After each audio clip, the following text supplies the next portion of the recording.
Entire solo leveling is taking this dude and making him the most absolutely badass motherfucker on the face of the planet. Aside from rizzing anything with a vagina, he also becomes the daddy of any opponent he possibly can find. A metric ton of shit. You always see him standing on the top of some mountain somewhere with his cape billowing in the wind. There isn't wind, okay? No one's hair, and there's a lot of hair in Dragon Ball. No one's hair is billowing, but this motherfucker is standing on a mountain, all right? And his cape is billowing. And What's up, everyone? I hope y'all having a blessed day. As always, the best place for anime reviews, breakdowns, and analysis. Today I got another video for you today. This one being about the best and biggest aura farmers in anime history. Let's get straight into the video. Aura farmers in anime. You've heard of the biggest flexes in anime. You've heard of the most disrespectful moments in anime. But we are topping all of that on this day. When we have anime characters farming undeniable amounts of aura, someone is gonna need to sit their cheeks to the chair and overanalyze them. We are so back to the golden age of anime content, baby. For those of you uninitiated, aura farming is the art of looking tough, badass, cool, and awesome, even when there is absolutely zero obligation to do so. So today, we are gonna talk about probably some of the greatest moments in the history of anime. Anime that make you just look at a protagonist or a character and just be like, holy balls, this man is farming so much aura right now. 10,000 likes and we will make this a franchise on the channel. We are so back. First farmer. I feel like there is no better way to start off the biggest aura farmers in anime franchise by talking about anyone other than the undisputed aura farming GOAT, Sung Jin-Woo from Solo Leveling. This man had just the right amount of aura farming and popularity to absolutely just bring aura farming to an absolute zenith in the anime community. Now, he is not the biggest aura farmer in this video, much to all of your surprise probably, but without a shadow of a doubt, see what I did there? This dude absolutely slays. He's the God GOAT. himself has designed the perfect possibility to farm aura with this absolute mad lad. So it all started off with Sung Jin-Woo being an absolute nobody. He's E-class. He's the lowest class hero. He's known as the weakest hunter. Man is an absolute piece of dog shit that you wipe him off the floor with a toilet paper. That's how pathetic this man is. His most notable trait is the ability to get absolutely butt-fucked by anything that moves in any dungeon, no matter where they are. This dude is an absolute ass, and the world knew it. He was so legendary as a generational loser that no one even anticipated anything other than the absolute bottom of the barrel from this complete fraud of a hunter. And that is what gave him the perfect position to farm the utmost amount of aura possible. Let's get it. You have to recognize the art of farming aura is more than just a multifaceted hydra. Aura can be farmed by being a complete badass doing things that are, you know, unreasonably cool, but also it can be farmed by being someone that everyone looks down at and then purposefully flex even harder on them than you have any right to need to do. Sung Jin-Woo develops the system thing or whatever. He becomes the Shadow Monarch, absolute GOAT. He solo levels and he becomes incredibly broken and overpowered through the course of the show, to the point that the basic plot and premise of the entire solo leveling is taking this dude and making him the most absolutely badass motherfucker on the face of the planet. Aside from rizzing anything with a vagina, he also becomes the daddy of any opponent he possibly can find. He will murder them, he will lobotomize them, and he will then resurrect them in that order to become his mindless puppet slave servant monster shadow creature. Now, all these are really good as flexes, but as far as aura specifically, he will enter a dungeon with like an entire squad and everyone's like, oh my god, we're gonna carry, don't worry, random E-class toothpaste, you're just sit in the background and floss your own anus or whatever you do. We will deal with the monsters. You're literally here just to keep a quota. He's secretly the most overpowered guy in the history of time. Now, this squad will end up in a dungeon and shit'll hit the fan because somehow God has designed shit to hit the fan in the presence of Sung Jin-Woo. They'll enter a gate and it'll become a red gate and they'll be trapped there and they'll be picked off one by one by these armies of psychopathic rapist elves. Or, you know, they'll walk into a gate and suspiciously 8 people of the freaking hunter group turns on the other 2 people and wants to kill them so they can get an extra 12% of the fucking bounty, which is like a really stupid strategy, but it doesn't even matter. I'm telling you, God has designed everything to go wrong when it comes to these guys. He could team up with like a squad full of A-rank guys entering a dungeon where he's just gonna be the pack rat guy with the big backpack,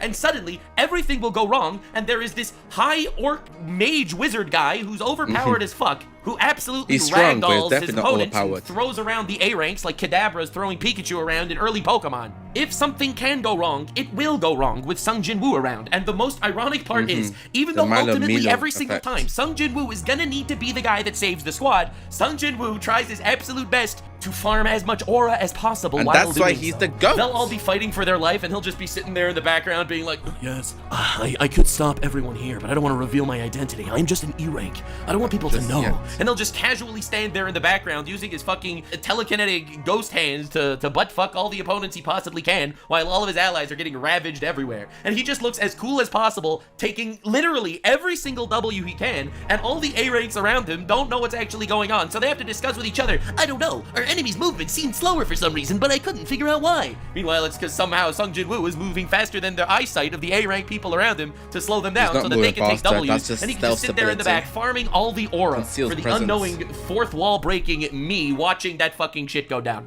The fact that this dude will walk around like he owns the world while simultaneously everyone looking down at him and him doing everything while looking as cool and nonchalant as possible is mind-blowing. He will always go up against an enemy army and they'll all give him the whole speech of how there's 1,000,000 of us and only 1 of you before he summons his lobotomized shadow army to absolutely overwhelm and destroy his opponents. His uncanny levels of calmness and absolute oppressive fighting style without him ever breaking a sweat, just to literally have every person around him on the floor in awe of how much aura this man has farmed. And I think most importantly, and this is an underrated aspect of aura farming, this guy, who's basically unknown to everyone on the planet, he will just walk up to random S-rank hunters. They'll all say, listen, Mr. Sung Jin-Woo, please take your pants down so I can begin to glaze. And he will not even respond to them when they ask him to join their guild. The highest of honor, he will just walk past them without even acknowledging their existence. Absolutely made it pivotal for Sung Jin-Woo to be the first person I talk about in the biggest aura farmers in anime.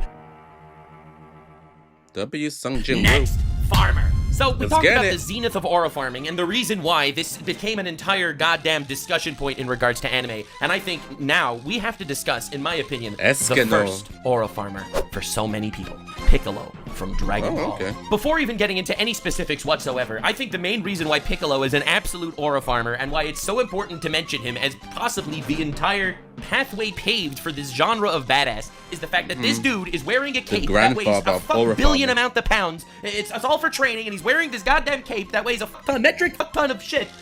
You always see him standing on the top of some mountain somewhere with his cape billowing in the wind. There isn't wind, okay? No one's hair, and there's a lot of hair in Dragon Ball. No one's hair is billowing, but this motherfucker is standing on a mountain, all right? And his cape is billowing, and his cape weighs like 1,000 pounds with his freaking turban, all right? And he'll just stand there with his cape billowing and his arms crossed and his feet together, farming aura unnecessarily before any fight literally ever. He'll then slowly take the time to remove his weighted cape and turban and throw them against the ground. It's a ridiculous flex, and he does it so slowly and deliberately. Like, he'll slowly take it off, it'll slowly hit the ground with a thud. Everyone will be like, oh, that shit had a lot of weight to it. Spoilers for Rock Lee in a future episode of Biggest Aura Farmers in Anime. Let's get it. And he will stand there deliberately and slowly with this let's get it over attitude, farming aura before the fight ever starts. This is how Piccolo enters every single scene he's in, and it is so important to recognize that this alone would have qualified him to be on this goddamn list. But also, because it's Dragon Ball, and the ultimate winner of every single arc is always going to be fucking Goku, and Piccolo will always be that guy that was kind of helpful, but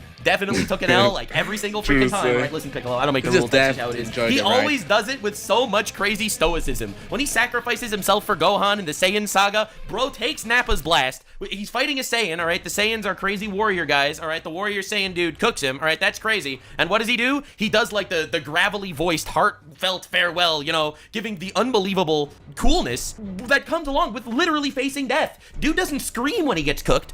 Bro doesn't yell or cry or say, I'm sorry I couldn't do more. Just quiet dignity. Gravelly like fucking throat fuckable voice, and he'll just sit there and he'll look at you and be like, you will become the hero that Gotham deserves. And whenever he is actually winning a fight, he does the same exact thing. When he fights against Frieza on Namek, he of course gets his obligatory Dragon Ball power-up. He's fighting with Frieza, and he's not just fighting with Frieza, he is playing with Frieza. Now remember, Frieza's the guy that blew up the Saiyans, alright? This dude is a mass genocide. This dude is Space Capone Hitler, okay? An unbelievable, unrelenting galactic tyrant that not only massacred all of his fucking people on Namek, but has eviscerated countless species from existence. Dog, he invented racial slurs for species that we still talk about to this day. And not only does Piccolo fight this guy, of course, before he gets into his next form and outclasses Piccolo, but he plays with him. He's like smirking and he's calm and he's just kind of like coolly darting back to back, side to side, still wearing his fucking cape. He's wearing his stupid cape that's weighted. Like, come on, man. Why are you not taking this seriously? You were going up against Space Capone Hitler. For real, for real. This man's a monster.